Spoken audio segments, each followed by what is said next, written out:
Hello from me, with a bit of traffic noise in the background. Sorry for that. Windows are open. Spring is here. We're looking at course completion setup in today's video. And if we go into site administration courses, these are the options that we see. And you can see the only mention of completion is here under default settings.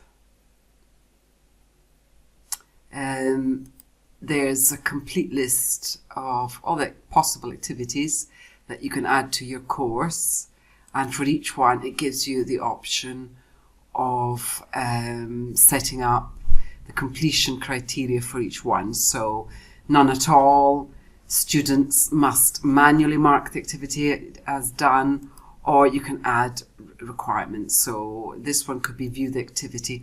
Other types of activities will require something a bit more complex.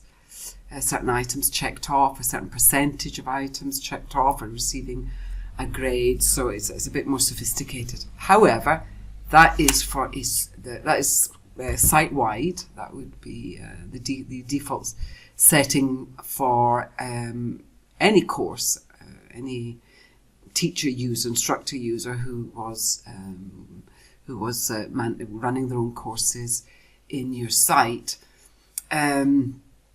To do the complete course completion criteria, we need to look at each course individually.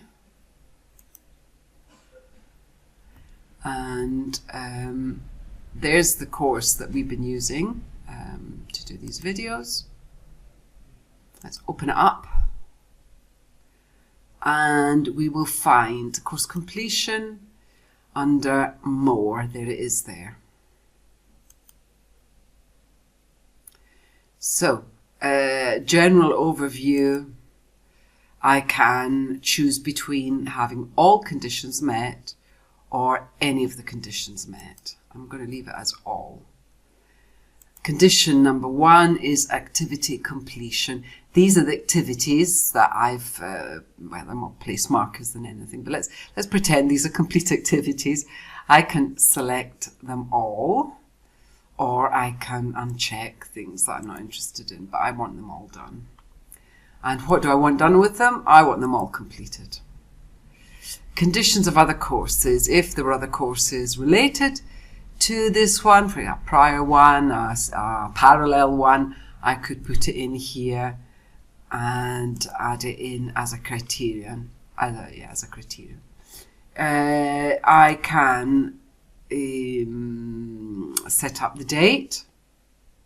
I can set up enrollment duration. So, for example, to add as a condition that the users must be enrolled for up to a year. They must remain enrolled up to a year. The next condition is unenrollment. I can enable it or disable it. So if they've actually unrolled from the course before the course is considered completed.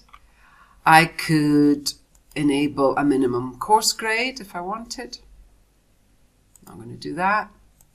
Or I could opt for manual self-completion, so that the user is ticking off completion boxes as they go.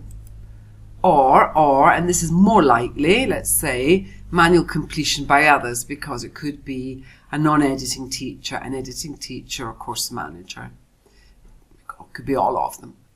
So it's in the hands of the people running the course. When I've decided what I want to do, when I've got all the settings set up how I wish them to be, I would hit Save Changes, and that would be my the settings for course completion, all nice and as I wish them to be for this particular course. So that's how that is done.